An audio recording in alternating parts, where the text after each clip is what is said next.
خاموش چیخیں۔ ایک لڑکی جو گھر میں ظلم سہتی ہے لیکن باہر سب کو لگتا ہے کہ وہ ایک خوشحال زندگی گزار رہی ہے، کیا وہ اپنی خاموشی توڑ کر اپنی زندگی کو بہتر بنا سکے گی یا نہیں؟ یہی جانیں گے ہم آج کی کہانی میں۔ تو یہ کہانی ایک مہین نامی لڑکی کی ہے۔ مہین ایک خوبصورت، تعلیم یافتہ اور بظاہر خوشحال زندگی گزارنے والی لڑکی تھی۔ اس کا تعلق ایک ایسے گھرانے سے تھا جہاں عزت اور وقار کو سب سے زیادہ اہمیت دی جاتی تھی، لیکن اس عزت کے پیچھے جو کہانی چھپی تھی وہ بہت کم لوگ جانتے تھے۔ بچپن سے ہی مہین کو سکھایا گیا تھا کہ بیٹیوں کو خاموش رہنا چاہیے، زیادہ بولنے سے مسائل پیدا ہوتے ہیں۔ جب بھی وہ کسی چیز پر اعتراض کرتی تو اس کی ماں اسے سمجھاتی، بیٹا لڑکیوں کو صبر کرنا آنا چاہیے، یہی ہمارے خاندان کی روایت ہے۔ مہین کی بہترین دوست صبا ہمیشہ کہتی، مہین تم بہت سمجھدار ہو، لیکن تمہارے چہرے پر ہمیشہ ایک عجیب سی الجھن نظر آتی ہے۔ مہین بس مسکرا کر بات بدل دیتی تھی۔ مہین نے یونیورسٹی کی تعلیم مکمل کی ہی تھی کہ اس کے والدین نے اس کی شادی کی بات چھیڑ دی۔ وہ مزید پڑھنا چاہتی تھی، لیکن اس کی خواہش کو یہ کہہ کر دبا دیا گیا کہ بیٹی شادی ہی تمہاری اصل منزل ہے۔ اس کا رشتہ ایک امیر خاندان میں طے ہوا۔ زہیب ایک کامیاب بزنس مین تھا، اس کی اپنی ایک بڑی کمپنی تھی اور ہر کوئی کہتا تھا کہ مہین بہت خوش نصیب ہے۔ شادی کے بعد کچھ مہینوں تک سب کچھ ٹھیک رہا، لیکن پھر حقیقت آہستہ آہستہ ظاہر ہونے لگی۔ زہیب ایک غصیلا اور خود پسند شخص تھا۔ چھوٹی چھوٹی باتوں پر وہ مہین کو ڈانٹنے اور ذلیل کرنے لگا۔ مہین کو اس نئے گھر میں ایک عجیب طرح کا ماحول محسوس ہوتا۔ زہیب کی ماں جو بظاہر بہت مہربان لگتی تھی، در حقیقت مہین کو ہمیشہ کمتر محسوس کرانے کی کوشش کرتی۔ مہین کو ہر وقت یہ یاد کروایا جاتا کہ وہ اس گھر کی بہو ہے، لیکن اس کی حیثیت بس ایک نوکرانی جتنی ہے۔ ایک دن زہیب نے معمولی سی بات پر غصے میں آ کر مہین کو تھپڑ مار دیا۔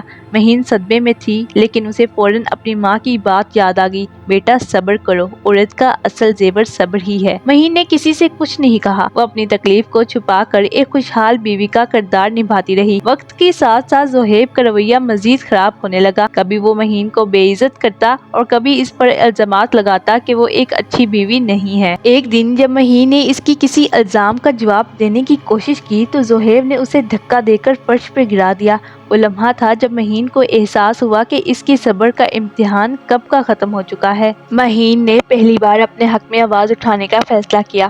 اس نے پولیس کو شکایت درج کرانے کا ارادہ کیا، لیکن سب سے پہلے اس نے اپنی ماں کو فون کیا۔ اس نے اپنی امی سے کہا کہ میں اب مزید برداشت نہیں کر سکتی، میں زہیب کے خلاف قانونی کارروائی کروں گی۔ بیٹا ایسا نہ کرو، ہماری عزت کا کیا ہوگا، ماں نے روحان سی آواز میں کہا، لیکن اس بار مہین نے ماں کی بات نہیں سنی۔ مہین نے اپنے لیے کھڑے ہونے کا فیصلہ کر لیا تھا۔ اس نے پولیس میں رپورٹ درج کروائی اور سوشل میڈیا پر اپنی کہانی شیئر کی۔ دیکھتے ہی دیکھتے اس کی ہمت ایک تحریک بن گئی۔ اس کے بعد جب مہین اپنے والدین کے گھر واپس پہنچی تو ماحول بے حد بوجھل تھا۔ اس کے والد خاموش تھے، جبکہ دوسرے رشتہ دار چہروں پر سوالات لے کر کھڑے تھے۔ تمہیں یہ سب کرنے کی کیا ضرورت تھی؟ اس کے چچا نے سخت لہجے میں پوچھا۔ عورت کا گھر اس کا شوہر کا گھر ہوتا ہے، نہ کہ ماں باپ کا۔ اس کے والد نے ایک لمبی سانس لی اور کہا، بیٹی تم نے جو کیا وہ آسان نہیں تھا، لیکن میں تمہارے ساتھ ہوں۔ یہ سنتے ہی مہین کی آنکھوں میں آنسو آ گئے۔ اس کی ماں جو پہلے اس صبر کا درس دیتی تھی، اب شرمندہ تھی کہ اس نے پہلے ہی اپنی بیٹی کی تکلیف کو محسوس کیوں نہ کیا۔ آہستہ آہستہ اس کے گھر والوں کے احساس ہونے لگا کہ مہین نے صحیح فیصلہ کیا تھا۔ اگرچہ کچھ رشتہ داروں نے قطع تعلق کر لیا، لیکن مہین کو اس کی پرواہ نہیں تھی۔ اس نے اپنے والدین کی حمایت مل گئی تھی، جو اس کے لیے سب سے زیادہ اہم تھی۔ مہین کی ہمت نے نہ صرف اسے انصاف دلایا بلکہ کئی دوسری عورتوں کو بھی حوصلہ دیا۔ اس نے اپنی زندگی کو ایک مقصد دے دیا، مظلوم عورتوں کی آواز بننے کا۔ وہ خواتین کے لیے ایک فلاحی تنظیم بنانے کا ارادہ رکھتی تھی،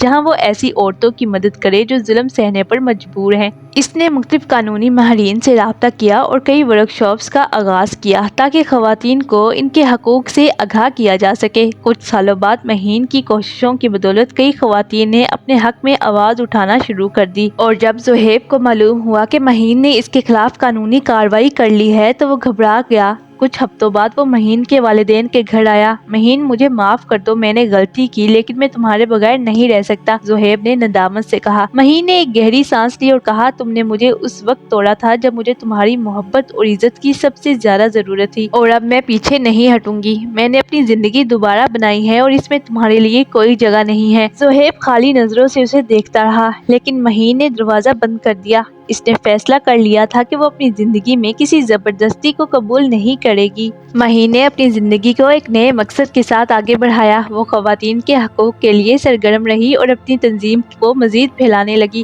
کچھ مہینوں بعد اس کی بہترین دوست صبا جو بیرون ملک چلے گئی تھی وہ واپس آئی۔ مہین، میں نے تمہاری کہانی سنی، تم نے وہ کر دکھایا جو ہم میں سے کوئی سوچ بھی نہیں سکتا تھا، صبا نے خوشی سے کہا۔ مہین نے صبا کو گلے لگا لیا، دونوں نے ایک دوسرے کا ساتھ دینے کا وعدہ کیا۔ صبا بھی مہین کی تنظیم کے ساتھ کام کرنے لگی۔ مہین نے خود کو مکمل طور پر بدل دیا تھا۔ اس نے دوبارہ سے اپنی تعلیم مکمل کی اور ایک NGO میں کام کرنے لگی جہاں وہ دوسری مظلوم عورتوں کی مدد کرتی تھی۔ اسی دوران اس کی ملاقات عدیل سے ہوئی جو ایک ایماندار اور رحم دل انسان تھا۔ عدیل نے ہمیشہ مہین کی ہمت اور بہادری کی تعریف کی۔ آہستہ آہستہ مہین کو احساس ہوا کہ عدیل ہی وہی شخص ہے جو اس کی زندگی میں حقیقی عزت اور محبت دے سکتا ہے۔ کچھ عرصے کے بعد دونوں کی شادی ہو گئی۔ یہ شادی زبردستی یا دباؤ کے بغیر محبت اور باہمی احترام پر مبنی تھی۔ کچھ مہینوں بعد مہین نے اپنے شوہر عدیل کے ساتھ ایک فلاحی تقریب میں شریک تھی۔ وہاں اس نے اچانک زہیب کو دیکھا جو ایک کونے میں کھڑا اسے گھور رہا تھا۔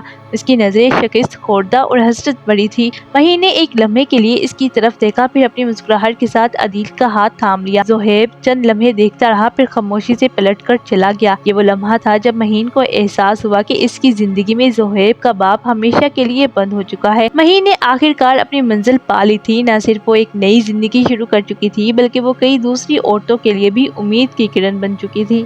یہ کہانی ہمیں سکھاتی ہے کہ اپنے حق کے لیے کھڑا ہونا ضروری ہے اور کسی بھی ظلم کو خاموشی سے سہنا زندگی کا حل نہیں ہے۔ اور اسی خوبصورت انٹرسٹ کے ساتھ یہ سٹوری یہاں اینڈ ہوتی ہے۔